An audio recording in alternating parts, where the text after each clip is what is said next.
ಹೇಮಾ, ಯಾರಿಗೇನೂ ಸಹಾಯ ಸಿಗಲ್ವೋ ಅಂಥವ್ರಿಗೆ ನಾವು ಸಹಾಯ ಮಾಡಬೇಕು. ಅಸಹಾಯಕರ ಪರವಾಗಿ ನಿಲ್ಬೇಕು, ವಂಚಿತರ ಪರವಾಗಿ ನಿಲ್ಬೇಕು. ಅವ್ರಿಗೋಸ್ಕರ ನೀನೇನಾದ್ರೂ ಮಾಡಿದ್ರೆ ಅವ್ರ ಪ್ರೀತಿ ಸದಾ ನಿನ್ ಮೇಲಿರುತ್ತೆ. ಅವ್ರ ಎಲ್ಲರ ಹಾರೈಕೆಯಿಂದ ನಿನ್ ಜೀವನ ಇನ್ನೊಬ್ಬರಿಗೆ ಮಾದರಿಯಾಗಿರುತ್ತೆ. ನಮ್ಮೂರ ಶಹರ ಬಡವರ ಆಧಾರ, ನ್ಯಾಯದ ಹರಿಕಾರ, ನಿನಗಿದು ಜಯಕಾರ.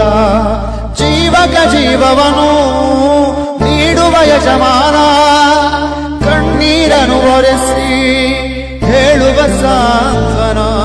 ಕೋಟೆ ನಾಡಿನ ರಕ್ಷಕನು ಇವನು, ಧರ್ಮದ ದಾರಿ